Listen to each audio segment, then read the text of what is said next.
श्री कृष्ण। हिंदू धर्म में ज्येष्ठ मास का विशेष महत्व है। इस मास में पूजा पाठ करने से घर में सुख समृद्धि बनी रहती है। हिंदू पंचांग के अनुसार ज्येष्ठ महीने की शुरुआत 24 मई 2024 से हो रही है। ज्येष्ठ मास में शनि जयंती, वट सावित्री से लेकर बड़ा मंगल और गंगा दशहरा जैसे व्रत और त्योहार आते हैं। आइए जानते हैं त्योहारों की लिस्ट और इस महीने के नियम के बारे में भी जानते हैं। 24 मई 2024 को नारद जयंती है और संकष्टी चतुर्थी व्रत रखा जाएगा 26 मई 2024 को और पहला बड़ा मंगल आएगा 28 मई 2024 को। अपरा एकादशी 2 जून को है। वट सावित्री व्रत रखा जाएगा 6 जून 2024 को। ज्येष्ठ अमावस्या यानी कि शनि जयंती पड़ेगी 6 जून 2024 को। विनायक चतुर्थी 10 जून 2024 को होगी। मिथुन संक्रांति और महेश नवमी होगी 15 जून 2024 को। गंगा दशहरा मनाया जाएगा 16 जून 2024 को। गायत्री जयंती है 17 जून 2024 को। निर्जला एकादशी का व्रत रखा जाएगा 18 जून 2024 को। प्रदोष व्रत रखा जाएगा 19 जून 2024 को। वट पूर्णिमा व्रत और कबीरदास जयंती ज्येष्ठ पूर्णिमा होगी 22 जून 2024 को। शनि जयंती 6 जून को मनाई जा रही है। पौराणिक मान्यताओं के अनुसार ज्येष्ठ मास की अमावस्या तिथि के दिन भगवान शनिदेव का जन्म हुआ था। नारद जयंती 24 मई यानी कि आज के दिन मनाई जा रही है। ज्येष्ठ माह के कृष्ण पक्ष की प्रतिपदा तिथि को नारद जी का अवतरण हुआ था। नारद जी को दुनिया का प्रथम पत्रकार भी माना जाता है क्योंकि ये तीनों लोकों में सूचना पहुंचाते थे।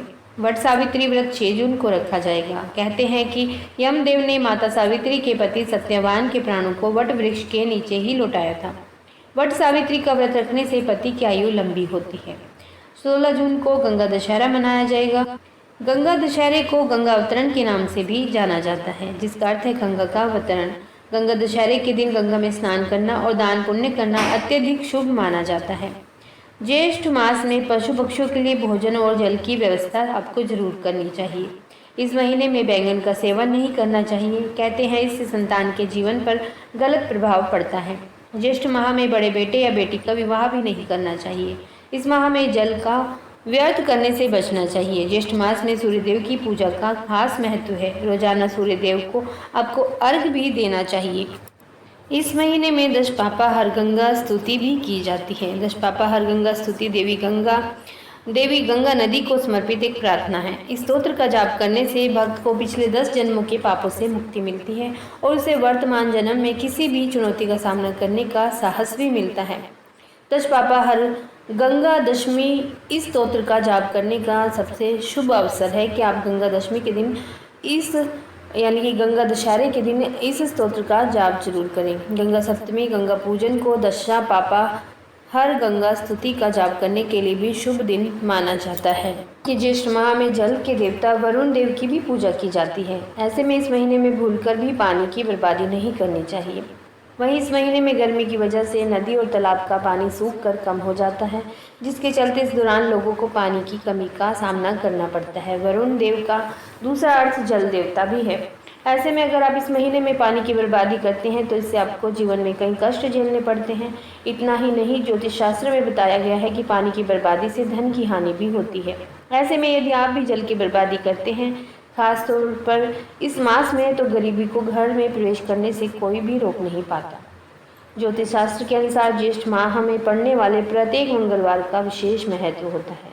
इसे बड़ा मंगल के नाम से जाना जाता है। कहते हैं कि इस महीने के प्रत्येक मंगलवार को किसी को भी पैसे उधार देने से बचना चाहिए, क्योंकि माना जाता है कि इस दिन उधार दिए गए पैसों के वापस मिलने की संभावना कम होती है।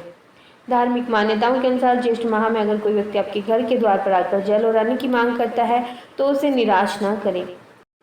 इस हिंदी महीने में भगवान विष्णु की विशेष पूजा करने का विधान है। इसके लिए ज्येष्ठ मास की गुरुवार, एकादशी, द्वादशी और पूर्णिमा को भगवान विष्णु के त्रिविक्रम रूप की विशेष पूजा करनी चाहिए। इसके लिए दूध और गंगा जल मिलाकर शंख में भरकर अभिषेक करें, तुलसी पत्र चढ़ाएं और इन तिथियों पर व्रत रखकर जरूरतमंद लोगों को दान दें।